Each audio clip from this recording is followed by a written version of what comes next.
New York for his remarks. Thank you very much, Mr. Chairman. Let me, before I make my remarks on the bill, just quickly to talk about two of the things that you mentioned. I'm glad that our bill giving the arms to the Peshmerga is going in, is being introduced today. It's something that affects all of us, and we've been frustrated about it for some time.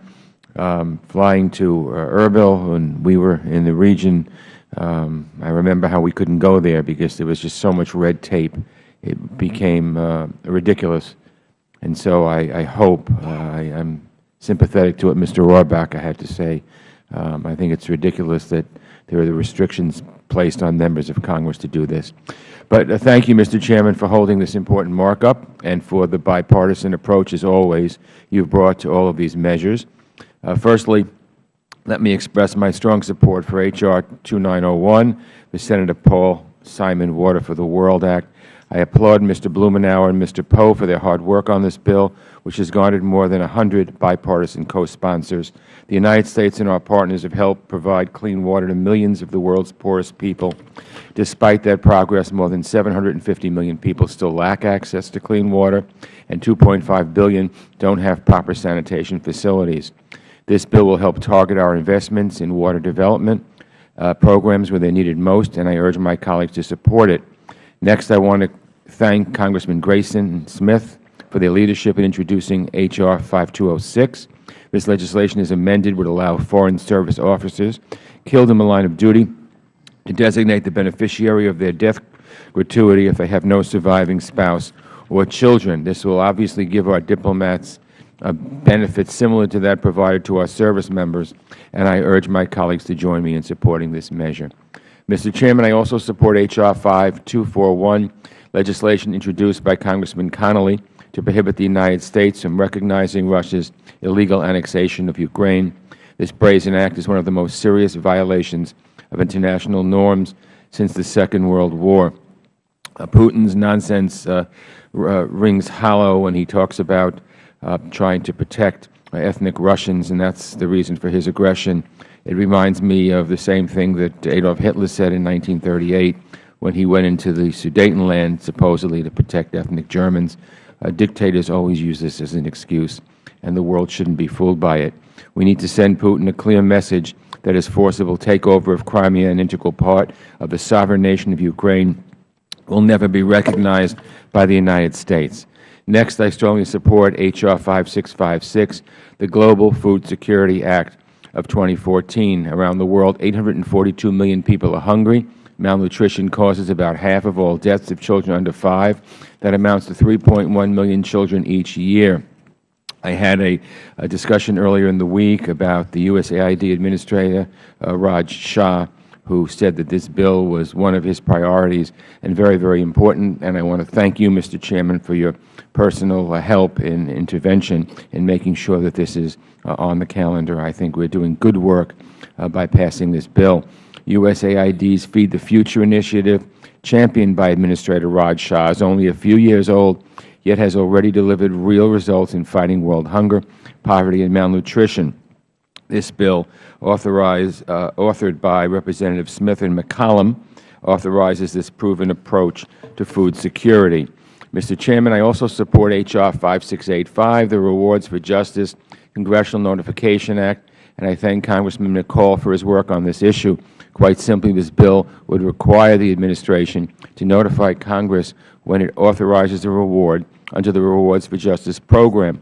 The committee already passed this language as part of H.R. 5041, the Naftali Frankel Rewards for Justice Act, and we should do so again. Mr. Chairman, I would like to thank you for including the Ebola Emergency Response Act, H.R. 5710, in today's markup. This important legislation provides key authorities in support of the ongoing American response to the outbreak of Ebola in West Africa. It also asserts our committee's jurisdiction over this issue by authorizing the International Disaster Assistance Account at USAID. I would like to thank you, Mr. Chairman, Mr. Chairman Royce, Mr. Smith, and Ms. Bass for their hard work on this bipartisan legislation and encourage all of my colleagues to support it. I'd also like to express my support for the amendment offered by Congressman Cicilline in the en bloc, which recognizes the critical contributions made by health workers in the fight against Ebola. Next, I would like to thank Mr. Faleoma-Vega for introducing H.Res. 714, which reaffirms the strong support of the United States for peaceful resolution to disputes in the South China Sea and East China Sea.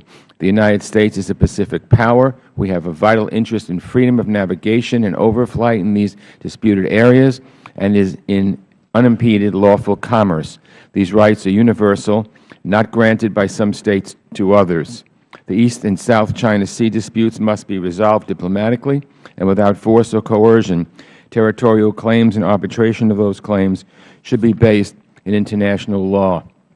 I'd like to take this opportunity to recognize Mr. Faleoma-Vega for all of his contributions to this committee. Mr. Faleoma-Vega and I are classmates. We both came to Congress back in 1988. We've been on this committee ever since then, and we've worked so closely together. I was just at a party, a farewell party, I guess, that he had in his office last night. I was reminiscing with him and his wife about all the trips that we all took together in those early years with my wife and me, and all the good times we had. So, Annie, we're going to miss you, but we hope that you will continue to come around and give us your advice and counsel. We really love you, and we really think that you're just a member's member. Over the years, Mr. Faleoma-Vega has served with great distinction as both Chairman and Ranking Member of the Subcommittee on Asia and the Pacific. He was talking about the importance of Asia for the United States long before anyone decided we needed a pivot or rebalance to the region. So, Annie, you will be missed. We love you, and we wish you the best in your future endeavors.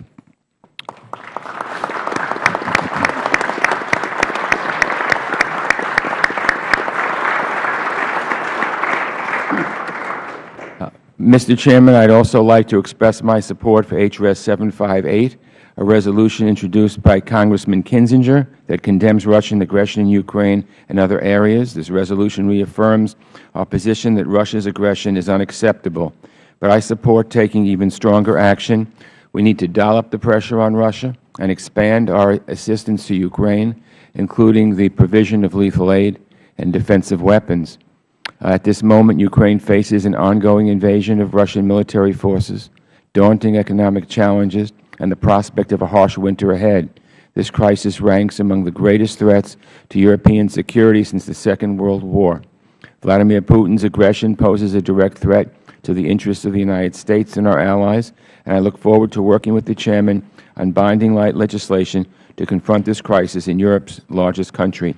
Nobody is proposing a land war, any kind of war with Putin, but there are sanctions that can be had that can really make him understand the economic sanctions, that there is a price to pay for his aggression. And finally, before I close, Mr. Chairman, I want to thank my friend Congressman Brad Schneider for his service to the people of the 10th District of Illinois and to this committee. Brad came to Congress ready to work, full of ideas, and with a real commitment to getting things done. Through his leadership and bipartisan work with Mr. Meadows, this House considered an important bill to block Hezbollah's access to the global financial system. He and Mr. Collins also introduced and passed legislation to improve Israel's QME, or qualitative military edge.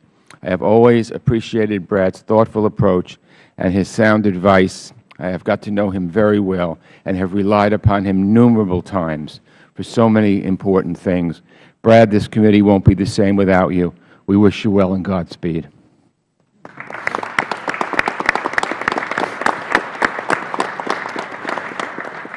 And finally, Mr. Chairman, in closing, I'd like to thank you once again for your bipartisan leadership of this committee. I'm very proud of the members on both sides of the aisle of this committee, and I truly can say that I think the Foreign Affairs Committee is the best darn committee in all of Congress. Thank you, Mr. Chairman. Well, thank you, Mr. Engel. There's